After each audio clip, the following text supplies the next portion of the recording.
siguiente programa es apto para mayores de 18 años.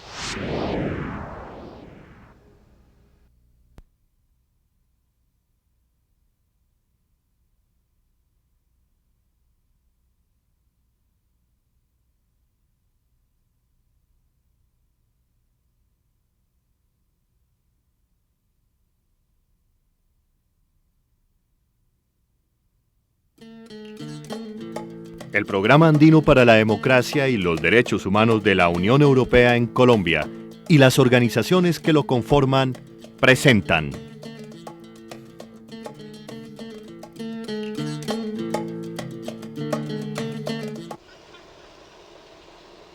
Y recuerde, su misión es lo que queremos. Para la democracia, para la inteligencia, para la libertad y el orden, para convivir, para Colombia, para, ha llegado Super Capucha, el héroe que lucha contra el terrorismo, contra los derrochones, contra los bufones, contra Super Capucha. 5, 4, 3, 2, El Programa Andino para la Democracia y los Derechos Humanos de la Unión Europea y sus organizaciones les dan la bienvenida en su espacio Contravía.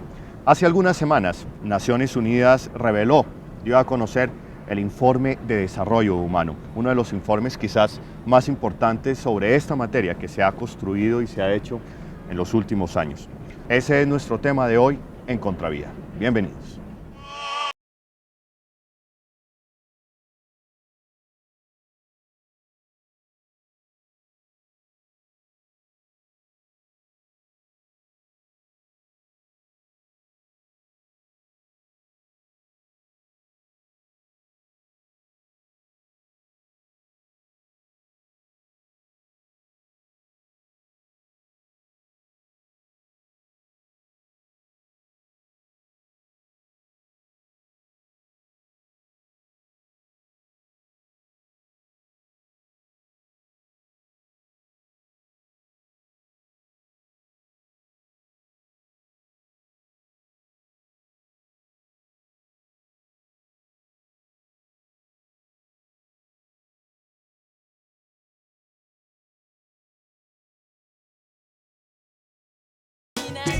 El tema de combatientes y no combatientes que trae el Informe de Desarrollo Humano elaborado por Naciones Unidas. Ese es nuestro tema de hoy. Y nos acompañan precisamente para hablar del tema, para debatirlo, si se quiere, el doctor José Obdulio Gaviria, quien es uno de los asesores del presidente Uribe. Y a mi mano izquierda me acompaña el doctor Mauricio Uribe, quien es uno de los asesores o de las personas que construyó precisamente este Informe de Desarrollo Humano. También me acompaña el doctor Carlos Vicente Herrú, quien fue asesor presidencial para los derechos humanos y también acompañó la construcción de este documento tan importante. Entremos en materia. Doctor José Obdulio, usted comparte la distinción que se hace hoy para el conflicto colombiano entre que hay combatientes y hay no combatientes en nuestro conflicto. Eso no es un asunto para compartir o no compartir, es un principio, se llama principio de distinción. Lo que tenemos que entrar a discutir ahora, y seguramente lo haremos, es cuál es la situación real y concreta de Colombia y cómo se define cada uno de quienes intervienen en esa situación, que por ahora la vamos a definir así. Ya. Mauricio, ¿ustedes por qué creen importante que se haga la distinción entre no combatientes y combatientes, que se haga ese principio de distinción en el conflicto colombiano? Nosotros creemos que una muestra de la degradación del conflicto armado colombiano es el ataque permanente a los no combatientes, a civiles e incluso civiles que son periferia de los grupos armados. Aquellos civiles que son periferia de los grupos armados deben ser objeto de una acción judicial, pero no de una acción militar. Doctor Carlos Vicente, usted que ha sido asesor en materia de derechos humanos, que es un experto y conocedor del derecho internacional humanitario, ¿qué está pasando hoy? Quisiera reiterar algo que ya se ha dicho aquí, que existe el principio de distinción entre combatientes y no combatientes, es uno de los principios básicos del derecho internacional humanitario. Hay que diferenciar entre quienes son combatientes y por ende pueden ser atacados, incluso pueden ser víctimas de homicidio en combate, sin que ese tipo de homicidio esté proscrito por el derecho internacional humanitario. Entonces hay que diferenciar entre esos combatientes y los no combatientes, los cuales están protegidos por la inmunidad. No pueden ser atacados, no pueden ser objeto de ataques militares, de ataques bélicos. Ese principio es fundamental, hay que mantenerlo y hay que conservarlo. Y la discusión que creo que está puesta sobre la mesa es si el gobierno considera que ese principio se deba mantener o no. Ha habido algunas afirmaciones de altos funcionarios del Estado en el sentido de que los miembros de los grupos armados irregulares y en particular los guerrilleros no deben ser tratados como combatientes. Y entonces ahí es como donde se Ahí pueden dar las entramos, cosas. ahí es donde entramos en el debate, doctor José Obdulio. Exactamente. Es un debate muy largo, hay que tomarlo sin tanta alboroto y sin tanta laraca. Incluso yo recuerdo un texto que me sorprendió mucho del año 2000, de uno de los colectivos de abogados que explicaba por qué les parecía que la guerrilla no tenía obligación de respetar el principio de distinción. Ellos lo decían que era de la esencia de la lucha guerrillera el estar es contra un sistema, no contra una fuerza concreta, y que por lo tanto la justeza de esa lucha hacía que ese principio de distinción no se les podría ser aplicado, por lo menos ellos no le exigían a esas fuerzas la aplicación del derecho internacional humanitario. Y digo que sin alaracas por esto, porque el tema va unido a una definición del presidente Uribe, en el caso concreto de la definición del gobierno, de que Colombia no está viviendo un conflicto armado propiamente. Y el presidente Uribe ha dicho que por lo menos pongamos en confinamiento ese término conflicto político, conflicto social que genera lucha armada, puesto que no está permitiendo entender qué es lo que está ocurriendo en Colombia. La Unión Europea, que financia este programa, también va a tener que oírnos un poco sobre el tema, porque es un tema que nosotros creemos que tiene su justificación desde el punto de vista de la teoría, y es que en Colombia lo que ocurrió fue que una desaparición casi total del Estado y una cierta justificación, incluso desde el propio Estado, de la legitimidad y las justas causas de quienes combatían al Estado, le hicieron olvidar que el Estado colombiano sí es legítimo, es un Estado democrático, que tiene todas las formas de la democracia, respetable, y que por lo tanto cualquier contradicción y cualquier necesidad de hacer un cambio sustancial se podría perfectamente ventilar dentro del esquema constitucional y legal. Para el presidente Uribe, quienes simple y llanamente utilizan la amenaza para cualquier decisión política o judicial, entran en el campo de la definición de terrorismo. Bueno, aquí lo ha dicho claramente el doctor José Obdulio, hay una diferencia clara que está planteada. Bajo ese parámetro, ¿es posible entender el conflicto armado colombiano? Sí, yo inclusive quisiera... es más, ¿posible lograrle una solución? A ver, yo quisiera hacer otra distinción, ¿sí? Uno puede estar perfectamente de acuerdo con el doctor José Obdulio en el sentido de que no hay justificación para alzarse en armas contra el Estado. Incluso esa es la posición que adopta el Informe Nacional de Desarrollo Humano. Esta no es una guerra justa, ¿sí? Alzarse en armas contra el Estado se justifica solamente cuando se trata de combatir una dictadura atroz, ¿sí?, que no pueda ser resistida por otros medios.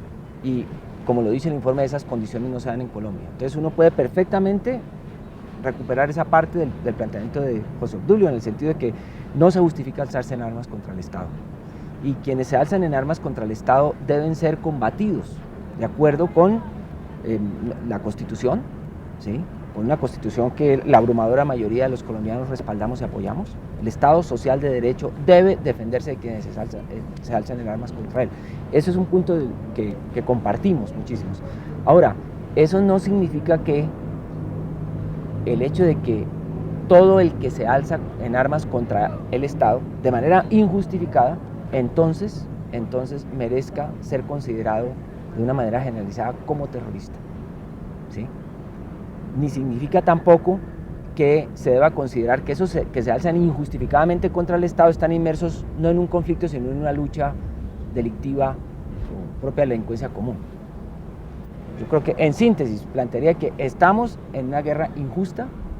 Creo que la guerrilla se ha alzado en armas injustamente contra el Estado, así lo dice el Informe Nacional de Derecho Humano, de Desarrollo Humano, pero ya que se han alzado en armas, lo que han planteado es un conflicto militar, y ese conflicto debe tramitarse con sujeción a las normas del derecho internacional humanitario.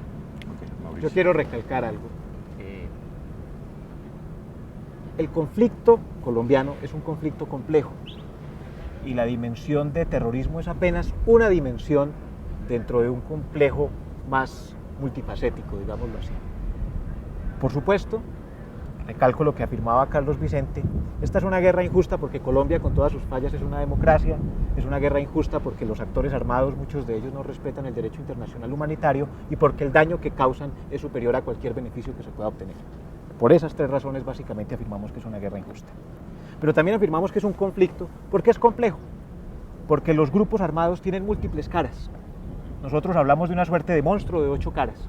Decimos, los grupos armados son autores de violencia degradada, autores de actos terroristas, pero también son cazadores de rentas, pero también son actores en conflictos locales. Hay ciertos conflictos sociales locales en los cuales se entroncan los grupos armados, usurpan y reclaman representatividades que no corresponden, y también hay una responsabilidad del movimiento social de democratizarse y evitar cualquier tipo de infiltración, pero eso existe. Los grupos armados son un proyecto político, se perciben a sí mismos como proyectos políticos y ese dato hay que tomarlo en cuenta, y son una burocracia en armas. De manera que esas múltiples facetas son las que nosotros queremos mirar en el informe para proponer un conjunto balanceado de políticas. Si uno tiene un diagnóstico simplista, como decir, esto es un problema de terrorismo, tiene soluciones simplistas. Nosotros creemos que este es un problema complejo y como problema complejo que es, necesita una terapia multimodal, digamos. Doctor José Obdulio. Es que ser combatiente genera unos fuertes derechos. Y ser combatiente además supone también una cierta actitud del Estado mismo frente a el comportamiento que ellos representan, que representa la contraparte combatiente. Aquí la definición del presidente Uribe hace que entonces el juego vaya básicamente a la Fiscalía, a las Fuerzas Armadas, a la Policía, al DAS, etcétera, y por otro lado, no olvidando lo que el sector que habla de las causas objetivas del conflicto, que es la clase de Estado que tenemos, la burocracia, el clientelismo, la corrupción, la politiquería, sean enfrentadas de fondo, porque durante el proceso de la negociación pacífica del conflicto social y político se olvidó completamente el tema grueso, que era qué le está pasando a la clase obrera, qué le está pasando a los campesinos en Colombia, qué le está pasando a los sectores pobres. Bogotá, por ejemplo, tiene, según el mismo PNUD, unos 4 millones de pobres y de ellos 2 millones de pobres. Entonces, esos sí son problemas y esos se enfrentan con una política que la denominamos Estado comunitario, que parte de la base de acabar con la politiquería y el clientelismo, una de las causas sustanciales, unida a la corrupción, que incluso la corrupción es efecto de esa politiquería y del clientelismo, que permitirá que Colombia entre en un proceso de mayor desarrollo. Seguimos en el debate. A ver, el informe sugiere la negociación. El informe advierte todo el tiempo que esto es una democracia y advierte también que el carácter político que puedan tener en cierto grado, cada vez menor, los grupos alzados en armas y los grupos de autodefensas ilegales, no significa que representen a la población. De hecho, los grupos armados son impopulares en Colombia. Esto no equivale a decir que no sean proyecto político, una cosa. Otra cosa, como los grupos armados son, además de proyecto político, muchas otras cosas más. Nosotros creemos que lo militar y lo político, la negociación, son apenas dos cosas que hay que hacer y hay que hacer muchas otras más. De manera que el informe no se deja atrapar, digamos, en esa suerte de falsa disyuntiva entre o la salida negociada o la salida militar. Las dos cosas hay que graduarlas y hay que modularlas con un conjunto balanceado de políticas mucho más amplio. Okay. Sí, yo quisiera hacer un comentario sobre lo que decía José Obdulio en este sentido. Fíjense, cuando el Estado le reconoce a la guerrilla la condición de combatientes, no renuncia a aplicarle la ley penal. Ese es un punto que hay que recalcar. No renuncia, como se dice hoy en día, a judicializar los comportamientos de los guerrilleros o quienes los auxilian en términos prácticos, a los que, no sé, le guardan secuestrados o les pasan armas, etc. El derecho internacional humanitario no es incompatible con el doctor José Obdulio, que es un magnífico abogado, lo sabe, no es incompatible con un derecho penal fuerte de parte del Estado. En cambio, a lo que sí renunciamos cuando dejamos de tratarlos como combatientes es a emplazarlos desde la perspectiva del derecho internacional humanitario para que respeten a las víctimas. Ese es un problema muy grande. El derecho internacional humanitario es una plataforma, ¿sí?, para convocar a los grupos armados irregulares y recordarles que ellos tienen unos deberes con la población civil y con las víctimas reales y potenciales.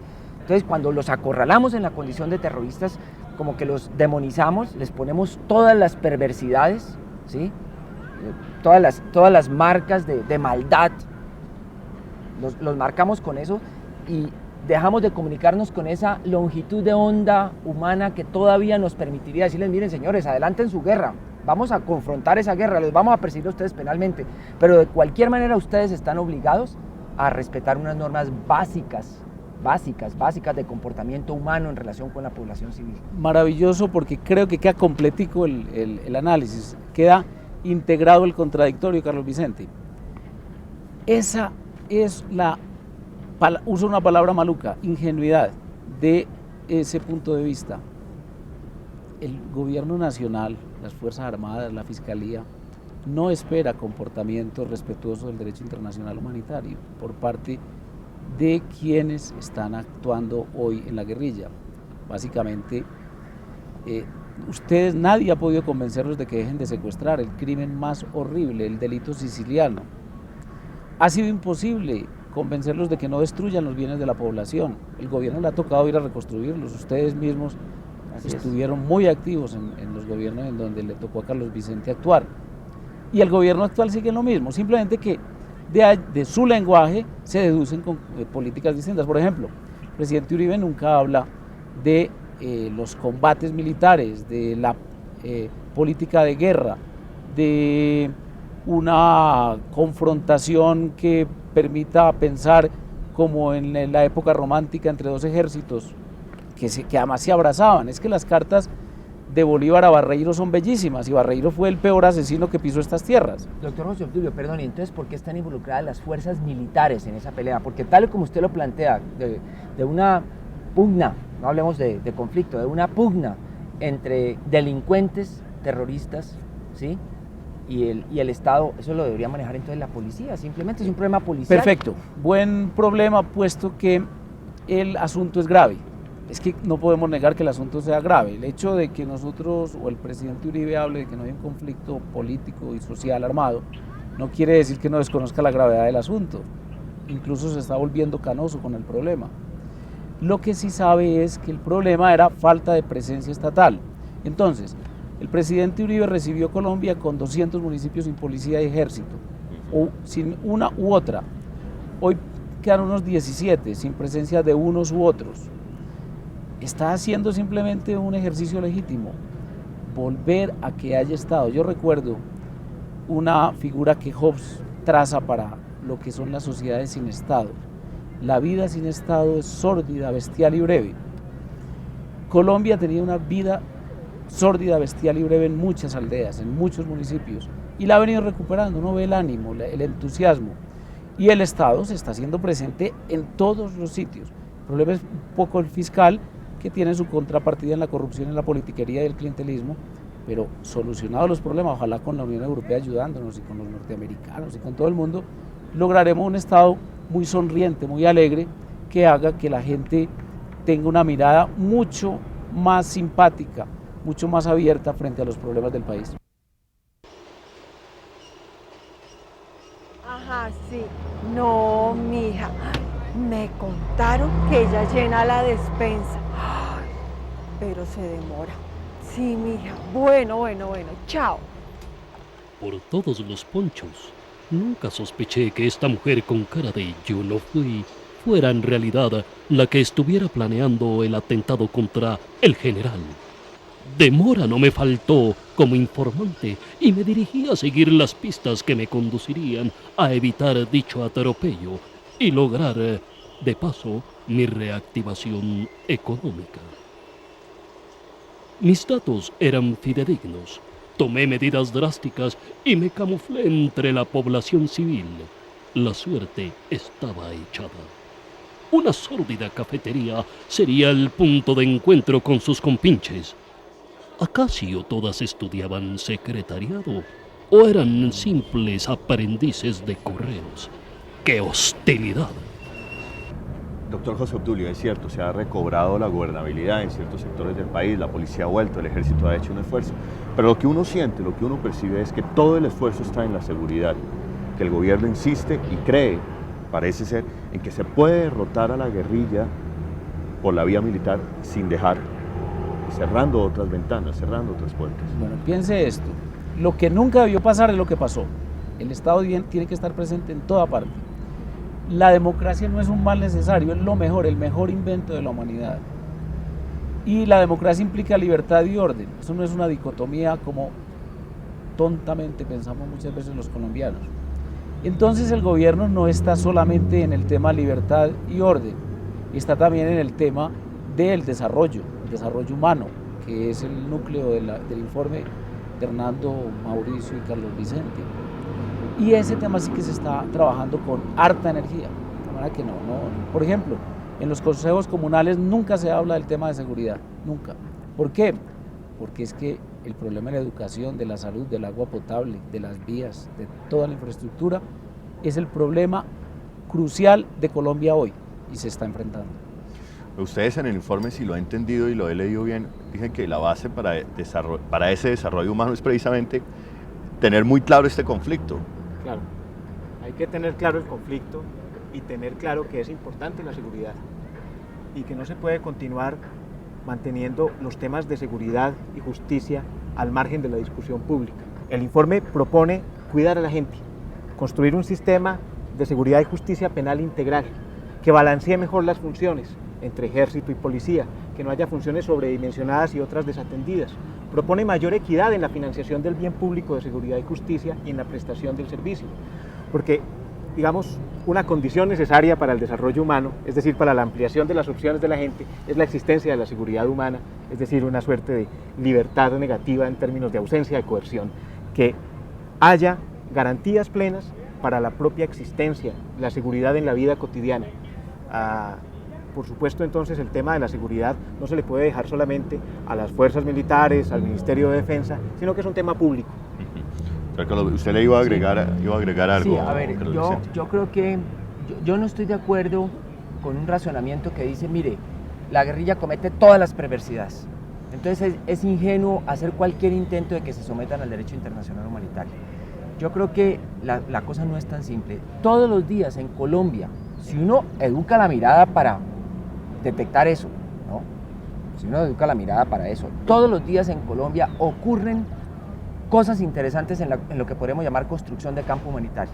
Y se han dado unas experiencias muy interesantes, especialmente interesantes de recuperación de la soberanía y la autonomía por parte de las comunidades, que se le plantan a los actores armados ilegales y les dicen, ¿saben, señores paramilitares? Nosotros no nos vamos a someter a ustedes, ¿saben, señores guerrilleros? No nos vamos a someter a ustedes, vamos a construir soberanía y ciudadanía bajo el paraguas del Estado de Derecho.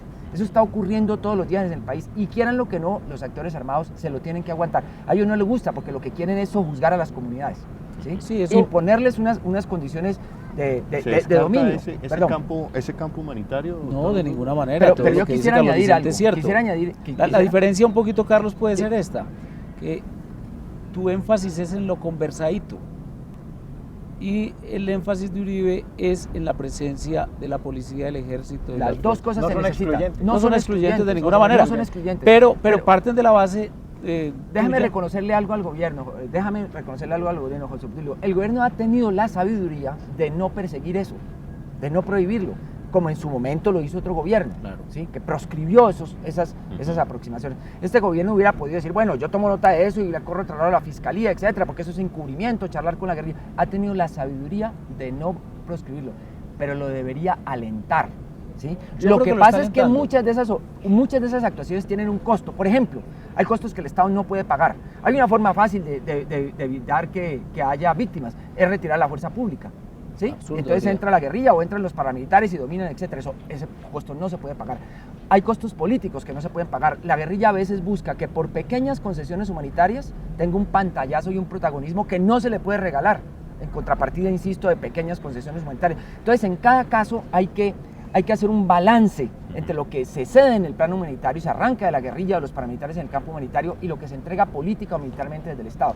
Yo estoy de acuerdo que el Estado tiene que ser Pero sí cauteloso ve en eso. que estamos matizando, pero hay un núcleo en donde nos ubicamos, y es que todos esos actos criminales, secuestro, destrucción de aldeas, destrucción de bienes públicos, destrucción de oleoductos, torres de energía, etcétera, esos son actos criminales que no se van a solucionar conversando. Solamente conversando. Ahora, no, de ninguna manera conversando. Ahora, ¿Conversando o sin conversar? Descartamos la no, conversación. ese tema de las fuerzas militares no van a conversar. Haciendo con muchas nadie. cosas que no excluye conversar. Lo Sobre todo interesante si se es piensa en las víctimas. Ojo con eso. Hay que pensar también, tener el cassette de la preocupación por las víctimas. Lo interesante es lo siguiente, que el tema grueso al que yo sé que ustedes me quieren conducir, y voy a entrar ya, de la negociación, Yo no lo quiero conducir a ningún sitio. es muy interesante que lo hablemos con toda tranquilidad y claridad. Mientras los actos criminales sigan persistiendo o persistan, no hay nada que decir. Simplemente habrá que o capturar o enfrentar, o llamar a las fuerzas pequeñísimas, niños, por ejemplo, la cuarta parte de esas organizaciones criminales están fundadas en niños, la cuarta parte de sus reclutas, etcétera. Hay que llamarlos también, plotter, véngase para acá, comandante fulano, véngase para acá, etcétera. Y dele garantías, dele oportunidad de que trabajen y vivan en paz. Porque se reconoce... Los combates, no hay nada. No hay un llamado permanente a la deserción, en primer lugar, y un fuerte respeto a las garantías procesales de quienes estén capturados. Ahora, si las organizaciones guerrilleras regresaran a un proceso que todos conocimos hasta 1991, que fue el ejercicio de la fuerza como una manera, una expresión de la política, y entraran entonces en una etapa de negociación, pues hombre, se está negociando con los paramilitares, no se va a negociar con el ELN y con las FARC, pues obvio que se negociaría. El presidente Uribe lo ha dicho incluso de una manera absolutamente con frase lapidaria: en 5 minutos negocio. Lo que yo no pongo en discusión es la Constitución colombiana, por ejemplo. Con ellos no hay ninguna negociación sobre la Constitución colombiana. No se pone en discusión ninguna ley, no se pone en discusión incluso ninguna política de Estado en los temas sustanciales del Estado comunitario. Se pone en discusión es la posibilidad del reingreso a la vida civil de quienes hoy están enfrentando al Estado por la vía criminal. Entre esa fauna sospechosa encontré un enlace de esta gentuza que quién sabe qué clase de cigarrillos estaría fumando. Las piezas del ajedrez casaban perfecto. Tenía en jaque a la reina del terrorismo. Desmovilicé mi desconcentración y me dediqué a escuchar, escuchar y escuchar. Sin embargo, después de varias horas, mi facultad extraordinaria de inteligencia cesó. Me dirigí a casa. Sabía que resolvería este caso, el cual me permitiría ganar algunos pesos para pagar el arriendo vencido de tantos meses, pero tenía que recolectar más información. Mi hermosa esposa y mis maravillosos niños con alegría me recibieron en el seno del hogar después de un extenuante día de trabajo.